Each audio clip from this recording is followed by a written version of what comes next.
3 years into my marriage to Ethan, I was finally pregnant. The night I took the home pregnancy test, I heard Ava sobbing in the living room. "Mom, I'm pregnant too. The baby is Ethan's. If Lily finds out, she'll never let us get away with it." My mother-in-law Margaret's voice was soft, but every word stabbed. "Then don't let her find out. Your brothers looked after you all these years. Never even dated so he could focus on you. He only married Lily to give you a sister-in-law who'd take care of you. Now that you're carrying his child, it's fate." I clutched the home pregnancy test, the whole world spinning. What does this mean? My husband and his own sister. I bit my lip hard, forcing myself to stay calm, and kept listening. Before we go on, please subscribe to this channel and tell us in the comments where you're tuning in from. Ava choked out. "But Ethan's so sweet to Lily now. He brings her favorite food every night after work, takes her shopping and to the movies on weekends. If he finds out I'm pregnant, what if? He won't." Margaret sounded sure. "Your brothers adored you since you were kids. He'd do anything for you. Lily's an outsider. You're his own flesh and blood. Besides, you two aren't really siblings." "What? Not real siblings?" I held my breath as Margaret went on. "After your father and I divorced, I needed a backer, so I brought you into the Carter family. Ethan calls you his little sister, but there's no blood between you. I saw how close you were and figured, once you grew up." Ava's voice turned shy. "Mom, stop. It'd be so embarrassing if Ethan heard." "What's to be embarrassed about?" Margaret snorted. "If your brother hadn't insisted on finishing school and starting a career before thinking about love, I'd have pushed you two together ages ago. Who knew that nobody Lily would pop up out of nowhere and bewitch him with some cheap seduction?" My hands and feet went ice cold. So that's it. I'd been the outsider from day one. The beautiful marriage I thought I had was nothing but a mother-daughter stage play. I remembered how Ethan had treated me before our wedding, the daily good mornings, every holiday surprise, every date so romantic. All fake. All camouflage for the woman he truly loved. In the living room, Ava spoke again. "Mom, what do we do now? If Lily gives birth to a boy, the Carter estate." Margaret gave a cold laugh. "Who says she'll carry to term? Tomorrow your sister-in-law has a prenatal checkup at St. Mary's Hospital. You'll drive her. A little fender bender on the way. Happens all the time." I shook from head to toe. They meant to kill my baby. Just then I heard keys at the front door. Ethan was home. I tiptoed back to the bedroom and lay down, pretending nothing had happened. Ethan pushed the door in, smiling gently. "Lily, I'm home." He sat on the bed and stroked my belly. "Feeling okay? I'll go with you to the prenatal checkup tomorrow." Looking at his worried face, I almost believed I'd imagined everything. The man deserves an Oscar. If I hadn't heard it myself, I'd never believe he'd fathered a child with his sister and planned to kill mine. "Ethan," I probed. "Ava's been down lately. Do you know what's bothering her?" His expression flickered, then steadied. "Work pressure. Probably. She started a new job and hasn't adjusted. Don't worry. I'll look after her." Look after? Interesting choice. I kept pushing. "So when is she moving out? We've been married 3 years and she still lives here. Isn't that awkward?" Ethan's face darkened. "Lily, Ava's my only family. This is her home. If you feel inconvenienced, then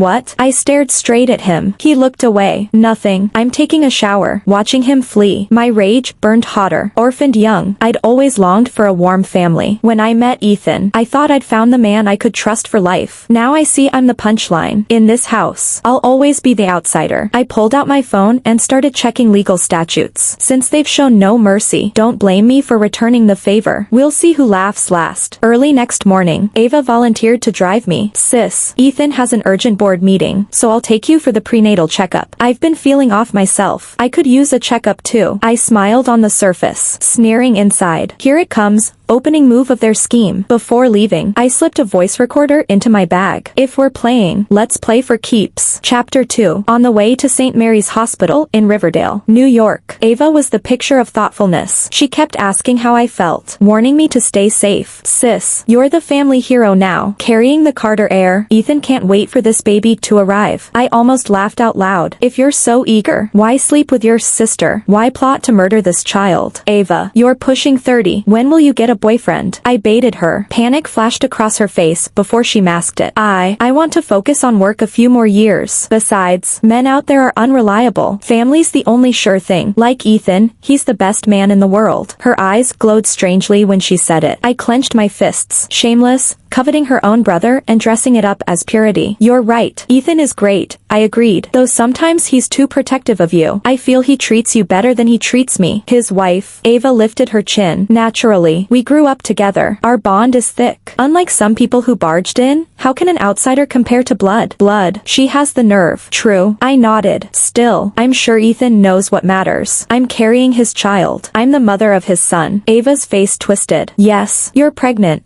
But who says the baby will be born safe? The threat was unmistakable. I sneered inside, pretending fear. Ava, what do you mean? Nothing. She smiled thinly. Pregnancy is fragile. Accidents happen. With that, she accelerated. I gripped the armrest, watching the scenery streak past. Was she staging a car crash? So vicious. Ahead, the light turned red. Instead of braking, Ava floored it. I screamed. Ava, red light. She jerked the wheel as though startled. The car fishtailed onto the sidewalk and slammed into a planter, stopping cold. The jolt threw me against the seatbelt. Agony knifed through my abdomen. I clutched my belly, felt warm liquid run down my legs. My baby. Ava played distraught. Sis, are you okay? It's my fault. I blanked out. I'll call 911. Paramedics arrived within minutes and rushed me to St. Mary's. A doctor came in later and shook his head. Regretful. I'm sorry. The baby didn't make it. Lying in that bed, I felt the world collapse. My first child. I'd never feel his kicks. Never pick tiny clothes. And now he was gone. Ava stood beside me, triumph glinting in her eyes before she swapped it for remorse. Sis, it's all my fault. I should die. She raised a hand to slap herself. I caught her wrist. Don't blame yourself, I said flatly. It was an accident. Confusion flickered across her face. She hadn't expected me to be so calm. No matter, the show's just begun. Ethan burst into the ward white as chalk. He hugged me tight. Lily, I'm sorry. I should have driven you myself. I laughed coldly inside his embrace. If I hadn't known the truth, his act might have fooled me. It's okay. We're young. We'll have more children. He gazed at me, moved. Lily, you're too kind. Kind. My kindness died the night I overheard them. The woman lying here wants only revenge. That night, Ethan took leave to stay with me. He hovered, asking every few minutes if I needed anything. Lily, what do you want to eat? I'll go buy it. Want a back rub? The doctor says you need rest. I'll be right here. His tenderness almost made me doubt, until I heard rustling outside after lights out. I crept to the door and peered through the crack. Ethan held Ava, murmuring comforts. It's fine. The plan worked. She has no idea it was staged. Ava sobbed against his chest. But I killed an innocent baby. Will we be punished? No. He stroked her back. We did it to be together. That pregnancy was never supposed to block us. I tiptoed back to bed and checked the recording on my phone. Perfect. Evidence secured. Now it's my turn to strike. After discharge, I played the devoted wife better than ever. I cooked Ethan's favorite dishes, bought Ava the clothes she coveted, obeyed Margaret's every whim. Margaret watched me approvingly. Lily, it's tragic, but your attitude shows generosity. Our Ava has always been timid. After that crash, she feels worse than you. Don't hold it against her. I nodded obediently. Mom, how could I blame Ava? She's a victim too. We're family. Family doesn't keep score. Margaret beamed, clasping my hand as though she were imparting motherly wisdom. Lily, I'm so relieved to hear you talk like this. Honestly, I've always thought of you as the daughter I never had. You'll have to keep a closer eye on things around the house from now on, especially Ava's marriage plans. As her sister-in-law, you should help set her up. I smiled on the outside, cold laughter echoing inside. Help find Ava a husband. The man she wants is my husband. Play matchmaker for my own rival. Dream on. By the way, Mom, I asked as if it had just occurred to me. How has Ava been feeling? She looks exhausted. Margaret's expression tightened, but she masked it instantly. Probably overworked. Young people never know how to take care of themselves. Why don't you take her to the clinic for a checkup? No, Margaret said quickly, waving me off.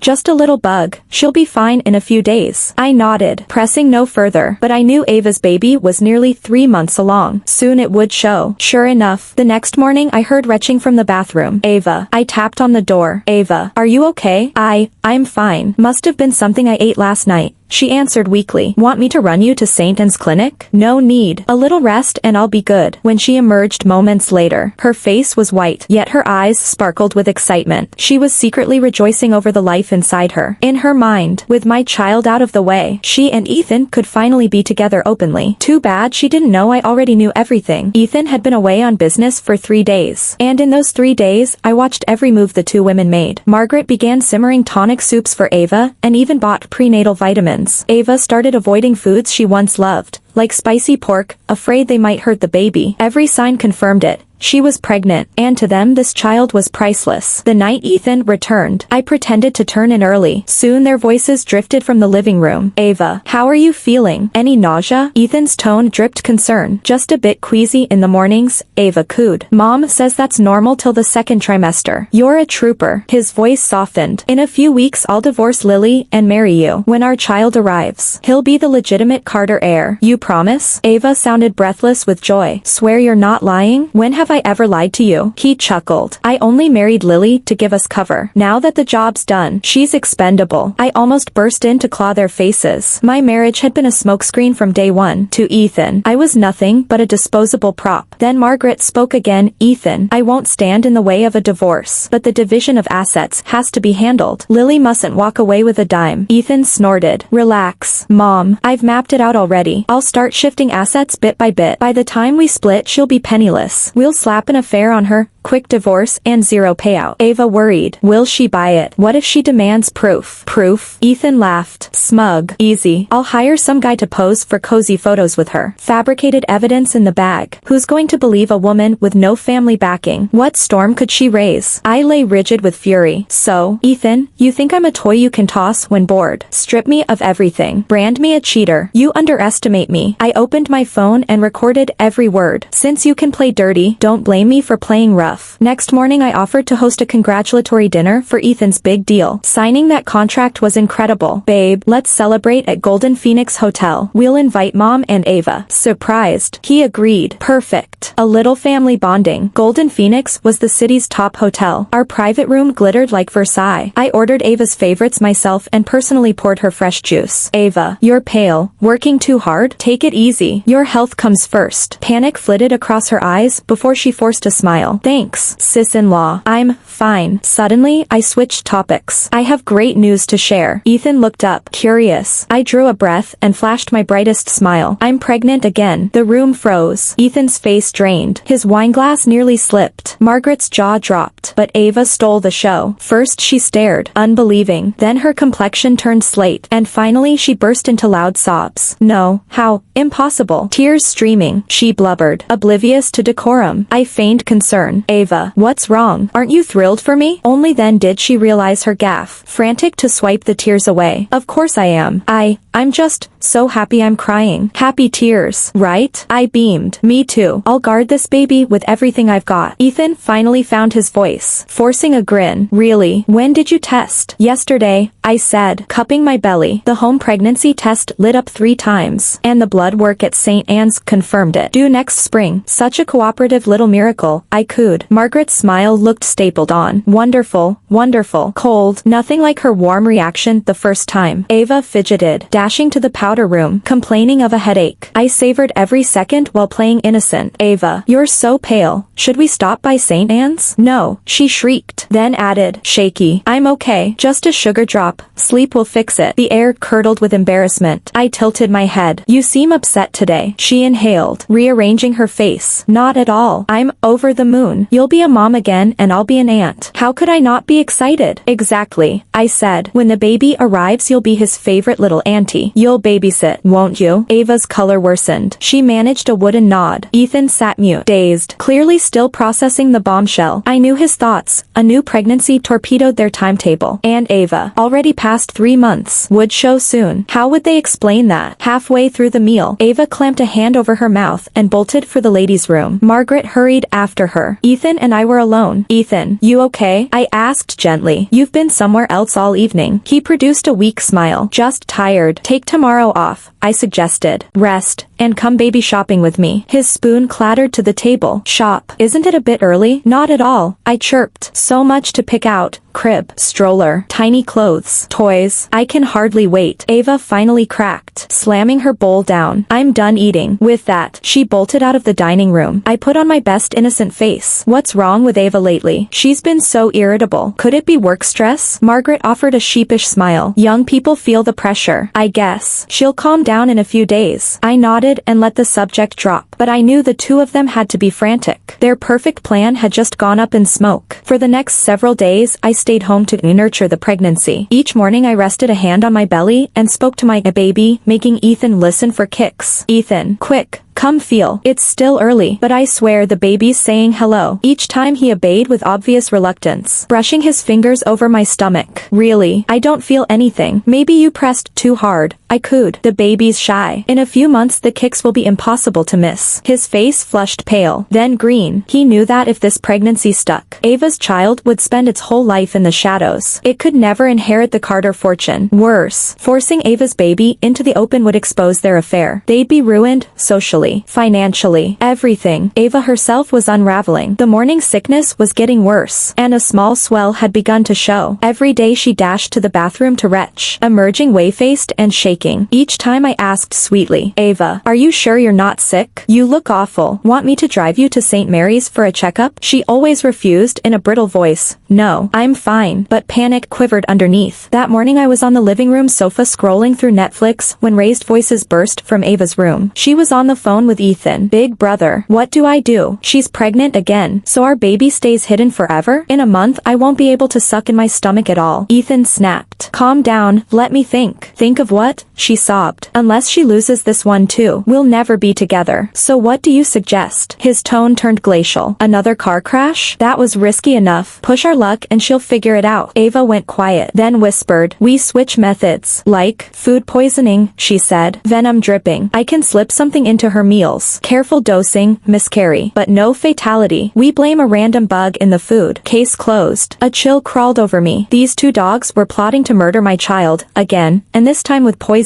Ethan pondered. Doable. But we can't leave evidence. I've got it covered, Ava sneered. Saffron threads. A pinch triggers miscarriage. Nothing lethal. It's a common spice. Totally normal in any pantry. Fine, he said, steel in his voice. Fast. No delays. My nails bit my palms. I wanted to storm in and claw their faces off. But I stayed put. They wanted to play. I'd play until they bled. I slipped back to the sofa, lifted my phone, and recorded every syllable. Then I drafted my counter-strike. If Ava wanted to poison me, I'd hand her the shovel to dig her own grave. That afternoon I announced a family feast. Tomorrow's Saturday, let me cook something special. Ethan loves braised short ribs. Ava adores sweet and sour pork. Mom's crazy about steamed sea bass. I've bookmarked new recipes. Time to test them. Margaret forced a smile. How thoughtful. Lily. A flash of glee lit Ava's eyes before she masked it. You're pregnant. Don't tire yourself. No worries, I said, patting my belly. The doctor says gentle activity is good. Besides, cooking for family makes me happy. Ava gave a solicitous nod, calculation glittering behind her lashes. I knew she was already plotting how to lace the food. Next morning I laid out every ingredient with the kitchen door wide open so Ava had a front row seat. Sure enough, she drifted past every few minutes to spy. At noon I was simmering soup when she stepped inside. Need help, sis? I've got it, I chirped. Go relax, almost done. Mind if I use the restroom? She headed that way. Yet as she passed the spice rack she flicked something into the pot. So fast that without foreknowledge I'd have missed it. I pretended I'd seen nothing and kept stirring. When every dish was ready I ladled soup for myself first. Ava watched, breath tight, anticipation gleaming. I lifted the bowl, blew gently, then froze. Odd. Why is the color off? I peered closer. Tiny crimson threads drifted on the surface. What's this? I murmured. Ava's complexion blanched. Probably carrot. Maybe. Carrots. I didn't add any. I set the bowl down, inspecting. These strands look like saffron. Ava went white as chalk. But we don't keep saffron, I continued. So how did it get in? I've heard pregnant women must avoid saffron. It can trigger miscarriage. At the word miscarriage, Ava's shoulders quaked. Margaret hurried over. Let me see. She studied the bowl and paled. It is saffron. How? I clasped my belly in staged terror. Good thing I didn't drink. Imagine the consequences. But where did the saffron come from? We don't own any. An uneasy hush fell. Sweat dotted Ava's forehead. Her gaze skittered everywhere. Just then Ethan walked in. He sensed the tension instantly. What's going on? I extended the soup. Ethan, tell me what these red threads are. He took the bowl, looked, and his face darkened. Saffron? Exactly, I said. Yet I never added it, and we've none in the house. So who introduced it? A glance flashed between him and Ava,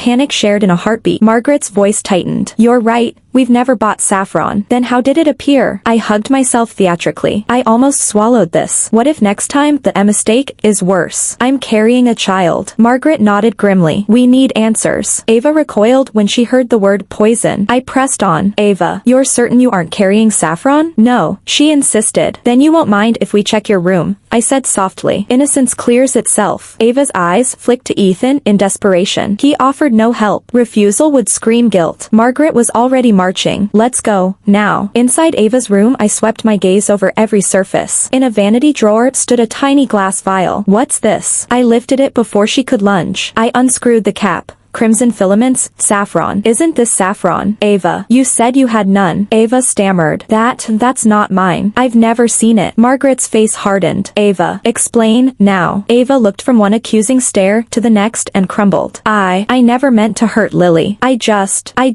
She couldn't finish. She buried her face in her hands and sobbed. I stared down at her. Cold. Just what? Just wanted me to miscarry? No. Ava jerked her head up, eyes raw with desperation. I never meant to hurt you. Then explain why you put saffron threads in my soup. Ava glanced at Ethan, then at Margaret, and finally chose confession. Because I'm pregnant too. The words detonated in the room. Margaret's eyes bulged. What? You're pregnant? Who's the father? Ava sobbed harder. It's Ethan. Margaret almost collapsed. Ethan's? How could you two? Ethan's face went chalk white. He couldn't speak. I feigned shock. Ava, what are you saying? You and Ethan are siblings? How can there be a baby? Ava hiccuped through her tears. We're not biological siblings. No blood relation. I've loved Ethan since we were kids. And he loves me. But he married you. So our baby can't ever see daylight. That's why I thought if your baby disappeared. A cold laugh rang in my skull. She'd finally confessed. Still, what she admitted didn't quite match what I'd overheard. She was clearly shielding Ethan, shouldering all the blame. Perfect. Her words alone condemned her for poisoning me. Margaret shook from head to toe. What wickedness is this? Ava, how could you? Slipping poison. Do you realize that's a felony? Ava wailed. Mom, I know I was wrong. I really do. But I love Ethan so much. I can't stand seeing him with someone else. I kept my voice icy. So you decided to murder me and my child? Your love is disgustingly selfish. Ava. She had no retort. Just endless tears. Ethan finally spoke. Ava, you've lost your mind. How could you do something like that? I turned to him. And you, did you know? He shook his head frantically. I had no idea. If I'd known Ava planned this, I would have stopped her. I studied him for a long second. The man deserved an Oscar. He'd plotted everything yet played innocent. No matter, I had the recordings. Revealing them now would spoil the finale. After the showdown, the mansion felt like a morgue. Ava's poisoning earned her a storm of scolding, but because she was pregnant, no one called Riverdale Police Department. Margaret's feelings were mixed. She condemned the crime yet pitted the mother-to-be. Ava, what you did was unforgivable, but it's done. We have to handle the fallout. The baby in your belly is blameless. It can't suffer for our sins. I watched the mother-daughter matinee from the sidelines. At the end of the day, Margaret still favored Ava. If I hadn't unearthed the truth beforehand, their tears would have fooled me. Ethan spent the next few days in performance mode. He cornered me every few hours, trying to spin the story. Lily, I swear I knew nothing about Ava's plan. She's always been spoiled, but I never imagined she'd go this far. Please don't let this stress you. It's bad for our baby. I smiled sweetly while laughter curdled inside me. He was co-conspirator-in-chief acting like a hapless bystander. I know you didn't mean it, I said softly, but Ava's stunt terrified me. What if she tries something worse? Ethan vowed. I'll watch her every second. She won't get near you. Besides, she's pregnant now. Hormones will calm her down. I inclined my head, saying nothing. I recognized the hush, calm before the cyclone. Ava's secret was half out. The father's identity still hovered like a guillotine. Ethan was still in character, but the blade would drop soon. Sure enough, days later came the next twist. Ava's morning sickness escalated into round-the-clock vomiting. She couldn't even keep water down. Margaret, frantic, insisted on St. Mary's. Ava, you're dehydrated. This is risking the baby. Ava fought, but Margaret strong-armed her into the car. I volunteered to ride along. She's high risk. An extra pair of hands can only help. Ethan wanted to veto me. Found no excuse. At the hospital, the OB ran every test. 15 weeks, fetus textbook perfect. 15? I widened my eyes theatrically. That far along? Ava, when did this happen? Why the secrecy? She stammered. Color draining. The doctor clarified. Conception was roughly 3 months ago. I did silent math. 3 3 months ago, weeks after my own wedding. In other words, while I'd been carrying my first baby, Ava had already slept with Ethan. Timeline said she'd conceived before I had. Translation, I'd been the spare from day one. My marriage was nothing but camouflage for their incestuous affair. Rage scorched my ribcage, but I kept my expression blank. Back at the mansion, I began harvesting proof. All my audio files were time-stamped. I added snapshots of Ava's ultrasound and lab reports, stone-cold evidence. But I wanted the kill shot. Texts, bank transfers, anything proving Ethan was siphoning assets. I knew he was quietly moving money, prepping for a divorce. Sure enough, inside his laptop I found digital footprints. Over the past month he'd shifted huge sums, company shares, certificates of deposit, even deeds. Beneficiary, Ava. Ruthless bastard. He wanted out and wanted me penniless. Too bad his math sucked. I'd expected exactly this. On our wedding day, I'd slipped a microscopic clause into the prenup. On paper we looked like standard community property. The addendum, however, stated that a spouse who commits a cardinal sin forfeits everything. The clause hid in a footnote. Font size 6, easy to overlook. Ethan had been too impatient to read. He'd signed without glasses. Now that addendum was my ace, with proof of adultery, poisoning, and fraud. Ethan wouldn't just fail to rob me, he'd leave barefoot. I actually pitied his stupidity. That night I cataloged every file. Tomorrow would be opening night. I'd teach the lovebirds the meaning of karma. At dawn I summoned Ethan, Ava, and Margaret to the great room. I have an announcement. The three exchanged wary glances. I drew a slow breath. I know your secret. Ethan's cheeks twitched. What secret? You're not making sense. I pressed play on my phone. Pick the wedding night. Bro, she's so gullible. Wait. Wrong clip. I thumbed the correct file. Ethan calling Ava. Hey, baby. Feeling okay? Better. Just nauseous mornings. Mom says it fades after the first trimester. Hang in there. Soon I'll divorce Lily and marry you. Silence fell like sleet when the clip ended. Ethan's complexion turned paper. Ava slid off the sofa. Limbs jelly. Margaret's mouth hung open. Dentures gleaming. When did you record this? Ethan rasped. Record. This is my house. No wiretaps required. I sneered. But you two sneaked around like rats. Ava sobbed. Lily, please let us explain. Explain what? How you betrayed me. Or how you plotted to murder my child. I cued the saffron clip, their hushed voices planning dosage. When it finished, Margaret's face was thundercloud black. Ethan, Ava, to conspire to kill an innocent baby. Have you no souls? Ethan flailed for words. Mom, it's not how it sounds. Not how it sounds? Margaret shook so hard her pearls rattled. All the evidence is right here. And you siblings sleeping together?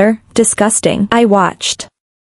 Mildly astonished. Turned out Margaret's earlier bias had been simple ignorance. Now that she heard the truth, fury eclipsed favoritism. Cornered, Ethan dropped the act. Fine, yes. Ava and I are in love. We're having a family. Be smart. Lily, I file for divorce and we all walk away. I laughed outright. Walk away. Ethan, have you no shame? Cheating, poisoning, embezzling, and you expect me to blink? Dream on. He sneered. Sue me for adultery. Then, worst case, you get half. Except you won't, because every dollar is already in Ava's name. I tisked sked. Naive, naive, naive. I slid the prenup across the coffee table. Remember this? Ethan snatched it. Eyes racing downward. Color drained in real time. I never saw this paragraph. You signed without reading. I said pleasantly. All you wanted was a cover for your sleazy affair. Now the clause activates. Adultery equals total forfeiture, and every dollar you moved will be clawed back. When Ethan finished reading the agreement, he stared as if struck dumb. Impossible. This can't be real. A judge will enforce that clause, I said evenly, especially with sufficient evidence. I pulled out a thick stack of documents, voice recordings of the affair, physical proof of the poison, bank statements showing the transfers, hospital lab reports, everything. Nothing is missing. Ethan collapsed onto the sofa, completely broken. Ava sobbed so hard she could barely breathe. Sister-in-law, please let us go. We truly love each other. Please give us your blessing. I stared at her icily. Bless you? Ava, you killed my first baby and tried to kill the second, and now you ask for my blessing? On what grounds? Ava had no answer. She could only keep crying. Margaret stepped forward. Lily, Ethan and Ava are in the wrong. I know, but the baby Ava carries is innocent. Look. I cut her off. Margaret, I understand how you feel, but that child was never meant to exist. He's the product of betrayal and lies. Letting him live would be a lifelong insult to me. Besides, if he's born, how do we face the gossip? My husband and his sister have a child together. What shred of dignity would I have left? Margaret had no retort. Shame silenced her. If the scandal ever spread, the Carter name would be ruined. I pressed on, so my terms are simple. First, Divorce immediately. Ethan leaves with nothing. Second, Ava terminates the pregnancy and leaves Riverdale forever. Third, you all apologize in public and admit your crimes. Agree, and I won't press criminal charges. Refuse, and we meet in court. Ethan and Ava exchanged a glance. Despair was all they saw. With evidence this ironclad, they had no bargaining chips left. 3 days later, we signed the papers at City Hall. By the agreement, Ethan walked away penniless. Every asset became mine. Houses, cars, company shares, bank balances, everything. His hand shook so badly he could barely hold the pen. He had schemed for years, only to finish with nothing. As promised, Ava went to St. Mary's for the abortion. She cried miserably afterward, but I felt no pity. She had murdered my child. This was simply karma returned. Margaret accepted the outcome, bitter but resigned. Lily, things turned ugly, but you'll always be family to me. If you ever need anything, the mansion is still your home. I shook my head. Thank you, Margaret, but I can't stay. Too many bad memories. I have to start fresh. She nodded, eyes glistening. I understand. Ethan and Ava wronged you. Live well, and call if you need help. I squeezed her hand, grateful. She had favored her children at first, yet chose justice in the end. Respect for that would stay with me. The day after the procedure, Ava left town. Before she boarded the train to Boston, she begged one last time, sister-in-law. I know I sinned, but I really love my brother. Can't you give us one chance? I regarded her coldly. Ava, you still dare say that? What you call love is built on deception and betrayal. That kind of love is worthless. Ava wept. But we do love each other. Love? I snorted. If you truly loved each other, why hide it? Why trick me? Why kill my babies? What you have is a sordid affair that can't face daylight. Silenced. Ava walked away in tears. Ethan's fall was even steeper. Stripped of every dollar, he couldn't even rent a room. When shareholders learned of the scandal, they cut him off completely. He tried to win me back. I shut him down at once. Ethan, we're done. You only repent because you're broke. If I'd never caught you, would you feel a shred of remorse? He couldn't answer. The truth was obvious. Had their scheme worked, I would have been the one tossed out penniless. Now the fox had lost every chicken in the coop. The first month after the divorce, I moved into my ocean view villa in Seabright Cove, California. Sunlight, sea air, perfect quiet. At last I owned a life free of betrayal, lies, or plotting, only peace and the hope of tomorrow. Of course I was never pregnant again. The baby had been a lie designed to corner them, yet that lie became the final weight that cracked their scheme. Without the child, Ava wouldn't have raced to poison me. Without that attempt, I'd have lacked ironclad proof. So in a way my phantom baby saved me. Starting over, I re-examined my life. The marriage had failed, but it had also forged me. I learned to guard myself, to tell real love from sweet fraud, and, more important, to stand strong alone. 6 months later I met Kyle at a friend's barbecue. He's a straight arrow attorney who didn't flinch at my past. Everyone carries baggage. What matters is where you go from here, he told me. His honesty disarmed me, and we began dating. This time I protected my heart while offering it fully. A year later we married. Margaret attended the ceremony. I'm so happy you found the happiness you deserve. Lily, I wish you nothing but joy. I thanked her, gratitude flooding my chest. The agony had paved the road to this moment. As for Ethan and Ava, I never saw them again. Word reached me that Ethan took to drink and survived on odd day jobs, while Ava tried to restart elsewhere but lived poorly. Their treachery had exacted its price. Karma collects in full, sometimes it just waits. 2 springs later I delivered a healthy daughter. She inherited Kyle's bright eyes and easy smile. We named her Kelsey, hoping she would bring new life and gentle hope the way spring rain revives the earth. As I cradled her, I thought of the child I had lost. Had he lived, he would be toddling by now. Regret still flickers, yet I know everything unfolded as it must. Kyle is an instinctive father, up for every 3 a.m. cry, every diaper, every lullaby. You rest, Lily. Kelsey's daddy is on duty. He whispers when she frets. My heart swells at his tenderness, so different from Ethan's honeyed lies. For Kelsey's first month celebration we hosted a small party. Friends, balloons, cake. Margaret rocked her in aged arms, cooing, what a beauty she'll become. Are you happy now, Lily? Happier than I ever dreamed, I answered. She exhaled. Ethan and Ava earned their ruin. Don't waste another ounce of hate. I stopped hating long ago. Resentment is exhausting, I said. I have a new family now. Let the past rot where it lies. Her eyes shone with approval. Look forward, only forward carries you. Exactly. keep walking toward the light. After the guests left, Kyle and I stood on the terrace, city lights glittering beyond the black bay. Thank you for this life, I murmured, resting against him. Foolish woman, you gave me the home I never had, he teased. Kissing my forehead, Kelsey slept between us, tiny fists uncurled like petals. I stroked her cheek. Grow strong, little raindrop. Be kind but never soft. Believe in love but keep sharp eyes. Forgive others yet never slight yourself. Kyle laughed. She's weeks old and already getting mother's philosophy. Education starts early, I insisted. I won't let her stumble the way I did. Pain taught me. I will teach her. Another year flew by and we upsized a larger estate with gardens, a pool, a playground built just for Kelsey. Kyle's practice flourished. Our days grew golden. Sometimes I wonder if Ethan glimpsed this life, would regret eat him alive. The thought evaporates as quickly as it comes. What he feels is his burden. Mine is joy, because I am worth love, worth honesty, worth every star that now glitters above our safe, sturdy roof. On a sun-washed afternoon I chase Kelsey across the grass, her laughter scattering birds. She trips, rises, races onward, fearless, adored, and free. This is the world I craved, open, simple, soaked in love. No shadows, no daggers, no masks, just the bright certainty of tomorrow stretching wide and welcoming before us. Thanks for watching today's story. If you enjoyed this video, give it a thumbs up and share it with your friends. We'd love to hear your thoughts in the comments. Feel free to share your opinions. Don't forget to subscribe to our channel for more amazing stories. See you next time.